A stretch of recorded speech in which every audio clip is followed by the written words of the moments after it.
All right, collectors and pool historians.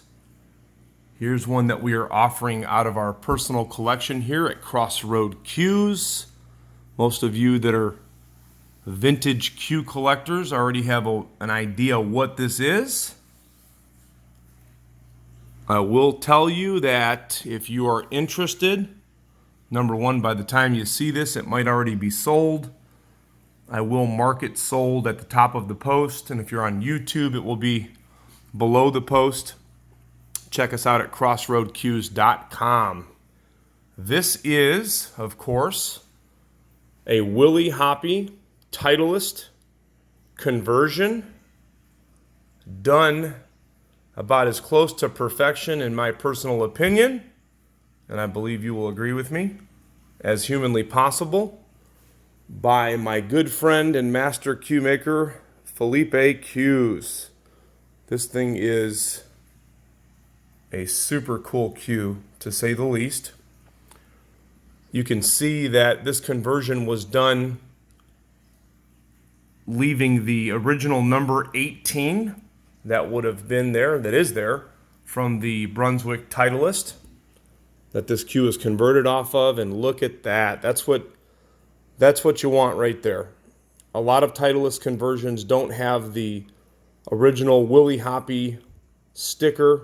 Now, I don't know, excuse me, if that is the original sticker. Sometimes they're able to be saved and sometimes they're replaced, but nevertheless, it does have the Brunswick Willie Hoppe professional cue logo at the bottom. What makes this one really, really, really, really nice, in my opinion, is it does have the natural joint, by the way. That's natural material, 3/8 10 pin. And then the Hoppe ring at the bottom of the cue is also natural. This is a bumperless Hoppe, as you can tell. If you notice that long line that goes right over here, when I first seen this cue, and I've had it in our collection here, I was like, man, that's got a crack in it. That is not a crack, I can assure you. That's the way the wood grain is split. I sent this cue to Rick at the Phillippi shop to inspect it and refinish the cue, and he said, no, that's the way that the wood is actually split on that, but it was resealed. The whole entire butt of the cue has been resealed, refinished, and I assure you that it is as close to perfect as you're going to find. This is a extremely, extremely good playing cue. There's a few different components that make it an extremely good playing cue. So number one, of course, the one piece of very, very, very old wood is one reason why the Titleists are extremely collectible. The cue makers that make the two-piece custom cues, historically speaking, have always tried to get back to the hit of the one-piece cue. So when they started making the two-piece cues, of course, so that people could break them down, put them in cases, we're always trying to get back to that hit, at the joint connection that makes it feel like it's a one-piece cue. So these old Titleists have a really nice, solid hit. Look at the long Titleist colored points and veneers. This is just such a super fine example right here. If you look, it has the natural, the brown, the teal, and of course the purple on the points going up, points going down. Rick refinished this cue, and the way he built it out, which is really interesting, he made it with the Ferrules shafts that creates a nice low deflection hit. You've got one shaft that's got just a slight taper roll, nothing major. The butt roll's laser straight, by the way.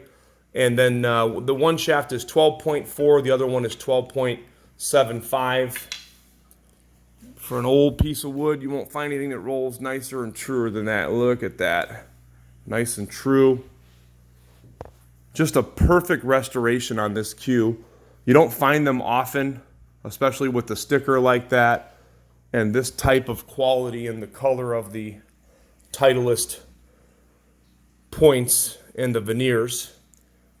This cue is going to be sold for $18.75. The other part that makes it rare, of course, is the natural white joint and the Hoppe ring on there. I'll roll these shafts so you can see. If you're following us on YouTube, you'll be able to see pictures shortly. That's a nice straight shaft right there. As you can see, again, ferruleless shaft. If you haven't tried it before, I would highly recommend it. I'll give you a money-back guarantee. It really, really, really hits good, and that's one of the reasons right there. This is the shaft that just had just a little tiny lift in the center. There's no wobbling or anything like that. You can tell the tip doesn't move. Nice old straight grain maple shafts. He made them a little bit lighter.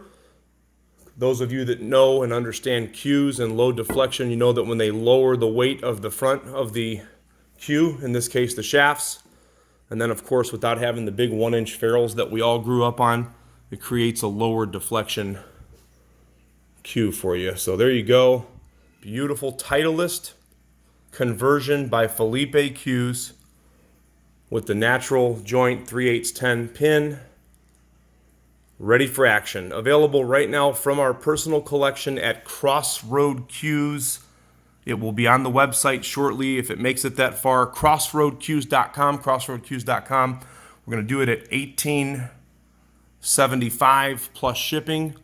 The butt on this cue, I believe, was right around 15 ounces. I will have the specs up shortly. Nice lightweight, low deflection shafts. Great piece of American billiard history, the Brunswick Titleist. Available at crossroadcues.com.